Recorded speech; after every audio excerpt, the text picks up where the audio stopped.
Welcome back to Baseball's Darkest Moments, the podcast where we uncover the scandals and controversies that changed America's pastime.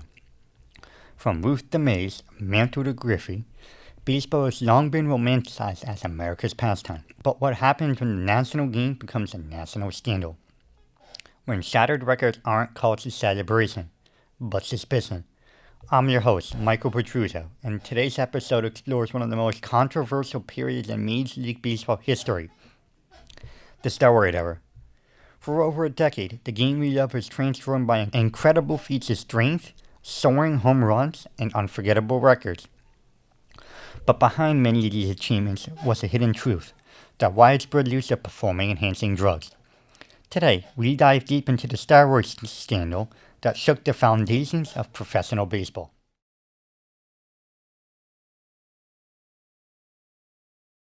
Let's start with the basics. The steroid era refers roughly to the mid-1980s through the mid-2000s.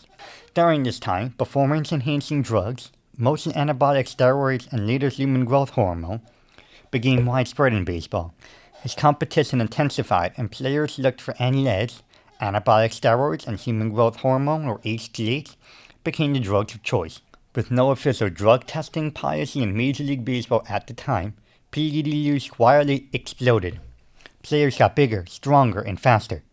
Offensive numbers, especially home runs, skyrocketed, and fans loved it.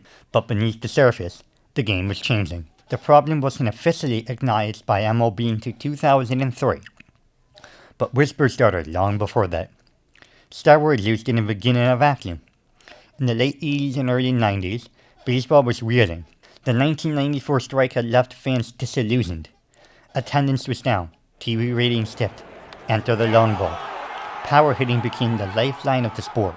Players like Mark McGwire, Sammy Sosa, and later Barry Bonds turned a home run into a spectacle, and fans returned, both in the ballpark and on TV.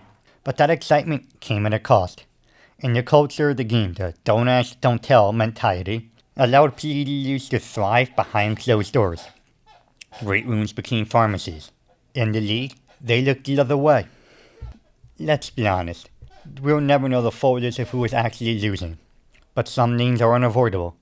Mark McGwire, Sammy Sosa, Jose Canseco, Barry Bonds, Roger Clemens, Alex Rodriguez, Manny Ramirez.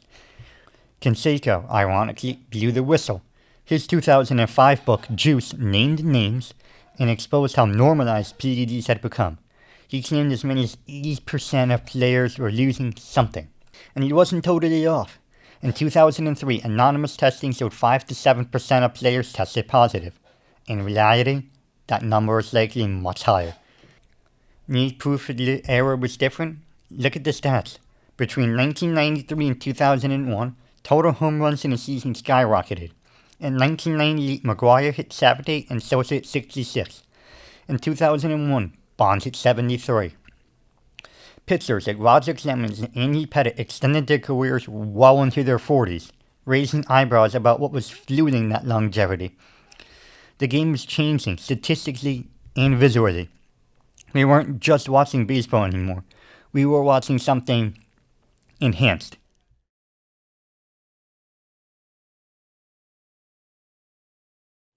No event symbolizes the steroid era more than the legendary 1998 home run race between Mark McGwire and Sammy Sosa. That summer, the two sluggers captivated the nation as they chased Roger Maris's single-season home run record of 61. McGwire ultimately hit a then-record 70 home runs. Barry Bonds would later break this with 73 home runs in 2001, and Sosa wasn't far behind with 66. Here's a clip of Mark McGwire hitting a 60-second home run. Ironically enough, it was against Sammy Sosa's Cubs.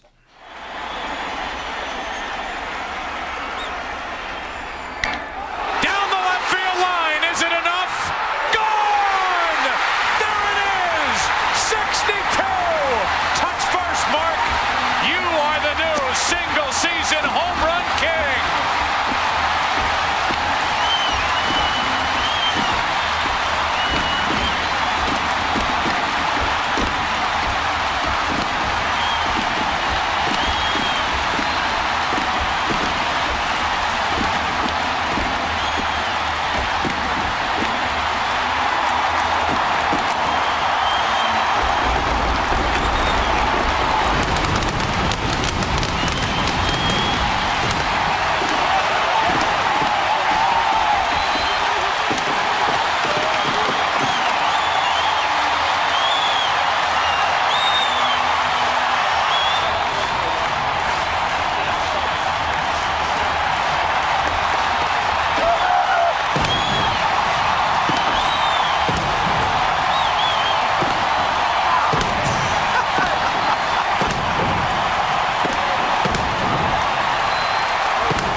Steroids revitalized baseball after the damaging 1994 strike.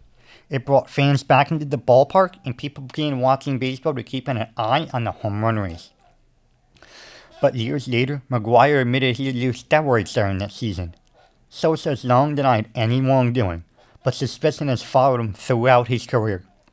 Sosa, in December 2024, apologized to the Cubs for mistakes and made his return to Wrigley Field in Chicago on June 20, 2025, for the first time since leaving the Cubs as a player 21 years ago, and is set to receive a plaque in the Cubs Hall of Fame in September 2025. Apparently, all he needed to do was provide a simple apology with no admission of guilt to be in the good graces of the Cubs.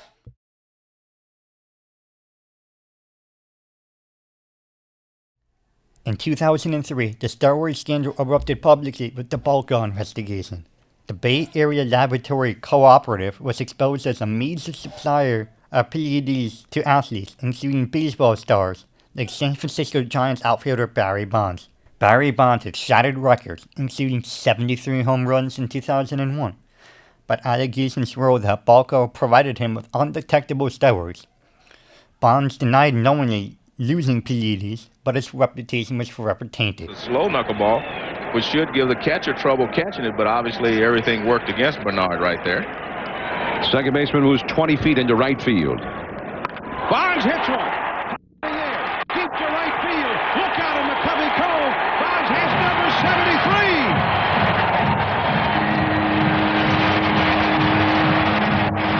The record has changed again. Barry Bonds over the big wall in right, out toward the water. Number 73 and counting.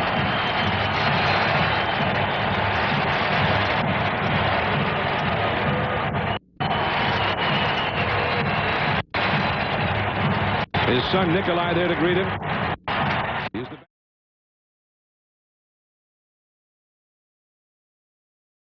In 2005, Congress stepped in. A high-profile hearing featured Mark McGwire, Sammy Sosa, Rafael Palmeiro, and other stars. Palmeiro declared, "I had never used steroids." Just months later, he tested positive. Others like McGwire evaded answers. "I am not here to talk about the past," he famously said. Imagine a lineup of Jose Canseco, Sammy Sosa, Mark McGwire, and Rafael Palmeiro in succession, with nearly 2,200 career home runs between them. Today, it was a reality as they all shared the same bench, along with Curt Schilling and Frank Thomas via satellite, each of them facing the House Government Reform Committee in Washington, D.C., facing questions about steroids and baseball. It has been said that this meeting is not about prosecution or individual use. If that were true, granting immunity to me should not be an issue. Although I have nothing to hide, and although my answers to your questions will be helpful in resolving uncertainties and issues facing this committee. Everything I heard about steroids and human growth hormones is that they are very bad for you, even lethal. I would never put anything dangerous like that in my body, nor would I encourage other people to use illegal performance-enhancing drugs. To be clear, I have never taken illegal performance-enhancing drugs. I have never injected myself or had anyone inject me with anything. I retired from baseball 4 years ago. I live a quiet life with my wife and children. I've always been a team player. I've never been a person who spread rumors or said things about teammates that can hurt them.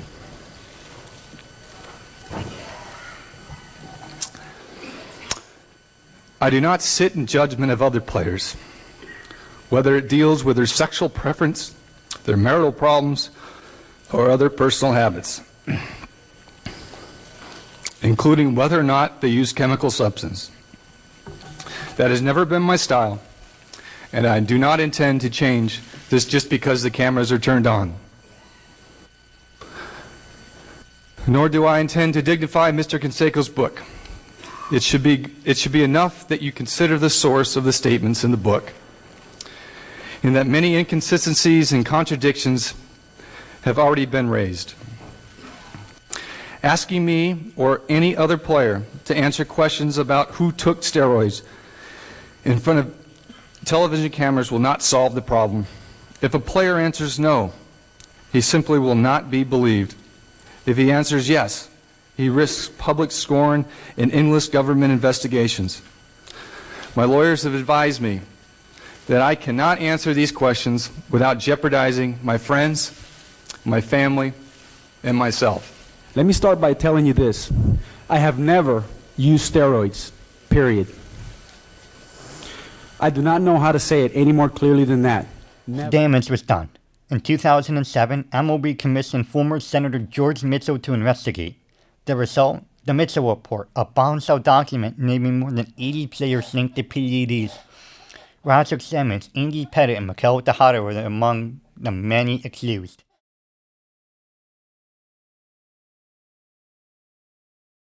Some of the biggest names in baseball have been linked to PEDs. Some of them include Barry Bonds. He holds the all-time home run record both in a single season with 73 and all-time with 762. That remains a polarizing figure. And Bassick deals. And Bonds hits one high. Hits it deep. It is out of here. 756. Bonds stands alone. He is on top of the all-time home run list. What a special moment for Barry Bonds. And what a special moment for these fans here in San Francisco. There it is. Mark McGwire, he admitted to steroid use and later became a hitting coach. Sammy Sosa, he never officially admitted use but faces immense scrutiny. Alex Rodriguez, or A-Rod, he was suspended for the entire 2014 season after admitting PED use. In Andy Martino's 2024 book, The Yankee Way, the untold inside story of the Brian Cashman era, Alex Rodriguez's 2014 suspension was discussed.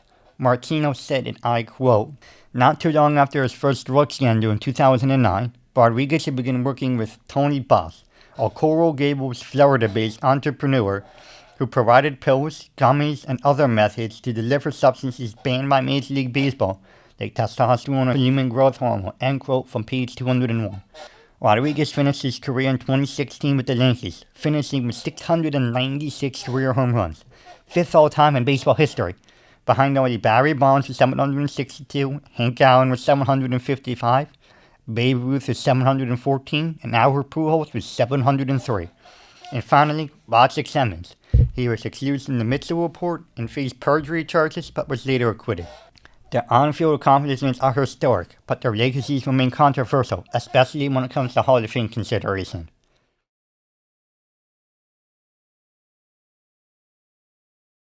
After years of denial, MLB cracked down. Testing began regularly in 2003. Penalties filed. First-time offenders would be suspended. Names were made public. The culture shifted. But the question remained, was it too late? The records were set, the damage done, and fans were split. Some felt betrayed, others shrugged. No matter which side you were on, baseball took a reputation hit.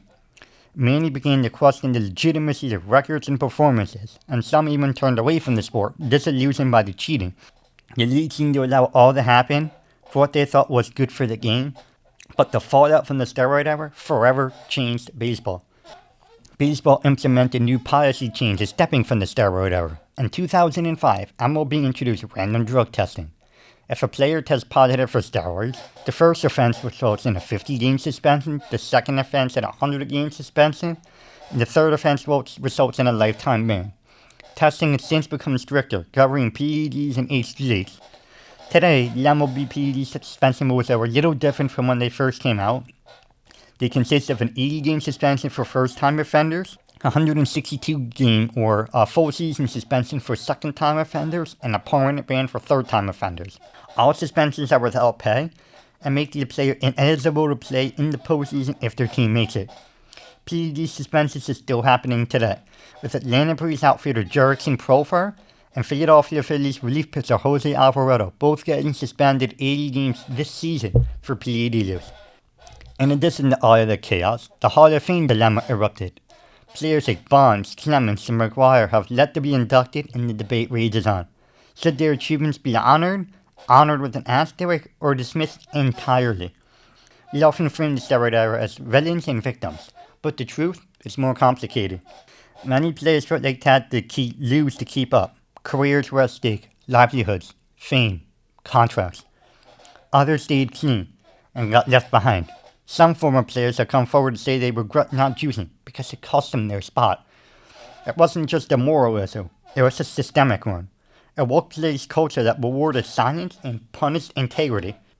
So, what do we do with the steroid era? Do we erase it? Celebrate it? The truth is, it's part of baseball's story. Ugly, thrilling, and very human.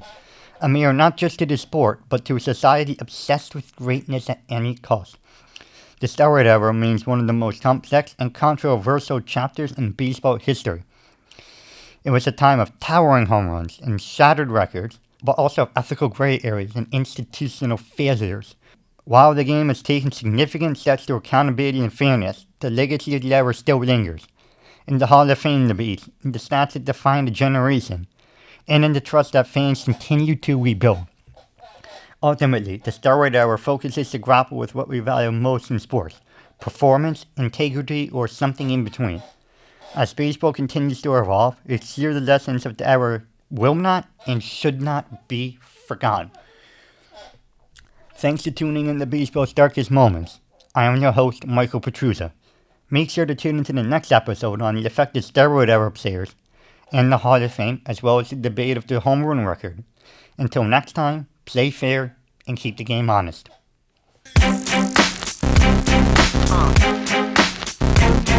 Uh-huh.